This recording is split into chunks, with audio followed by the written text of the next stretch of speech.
Cycling versus gym ഒരു tip ഞാൻ പറഞ്ഞുതരാം. സൈക്ലിംഗ് ലോ ഇമ്പാക്റ്റ് ഒരു ബെസ്റ്റ് കാർഡിയോ എക്സസൈസാണ്. നമ്മളെ സൈക്ലിംഗ് പോലെ ജിമ്മിൽ കലോറീസ് ബേൺ ചെയ്യാൻ പറ്റത്തില്ല. കാരണം സൈക്ലിങ്ങിൽ നമ്മളിപ്പോൾ 2 മണിക്കൂറൊക്കെ ചവിട്ടുമ്പോൾ 500-600 കലോറി ബേണാവും. നമ്മളൊരു പൊന്മുടിയൊക്കെ പോയിട്ട് വരുമ്പോൾ 2000-3000 കലോറിയൊക്കെ അത് ജിമ്മിലൊരു 2-3 ആഴ്ച പോലെ ബേൺ ചെയ്യാൻ പറ്റും. ഞാനിപ്പോൾ കുറച്ച് കാലം കൊണ്ട് സൈക്ലിംഗ് നിർത്തി വെച്ചിരിക്കുന്നത് എന്തുകൊണ്ടെന്ന് വെച്ചാൽ സൈക്കിൾ ചെയ്താൽ ഉണങ്ങിപ്പോവും. അതുകൊണ്ടാണ്.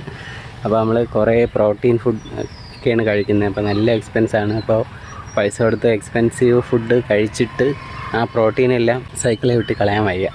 മസിൽ ലോസ് വരും. കാരണം എൻ്റെ BMI എനിക്ക് 172 ആണ് ഹൈറ്റ്. അപ്പോൾ അതിലും താഴെയാണ് എൻ്റെ വെയിറ്റ്. ഇപ്പോൾ 65. ഇന്നലെ വെയിറ്റ് എടുത്തപ്പോൾ 67 ഉണ്ടായിരുന്നു. അതും ബ്രേക്ക്ഫാസ്റ്റും 1 ലിറ്റർ വെള്ളം കുടിച്ചതിന് ശേഷമാണ് വെയിറ്റ് എടുത്തത്. 67 ആണ്. അല്ലാതെ മോർണിംഗ് നോക്കിയപ്പോൾ 65 ആയിരുന്നു.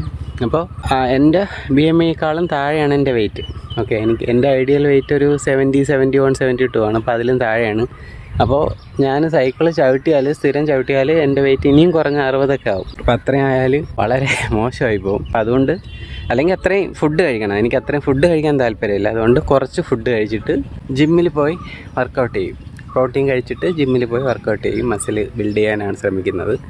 ഓക്കെ, അതുകൊണ്ടാണ് സൈക്ലിംഗ് നിർത്തി വെച്ചിരിക്കുന്നത്. ഇന്നിപ്പോൾ സൈക്ലിങ്ങായിട്ട് ഇറങ്ങാൻ കാരണം നാളെ ഒരു ചീറ്റ് മീലുണ്ട്. അപ്പോൾ നാളെ കഴിക്കാനായിട്ട് ഇന്ന് കുറച്ചിട്ട് നാളെ ഒത്തിരി നല്ലോണം കഴിക്കണമെന്നൊരാഗ്രഹമുണ്ട്. Okay, by.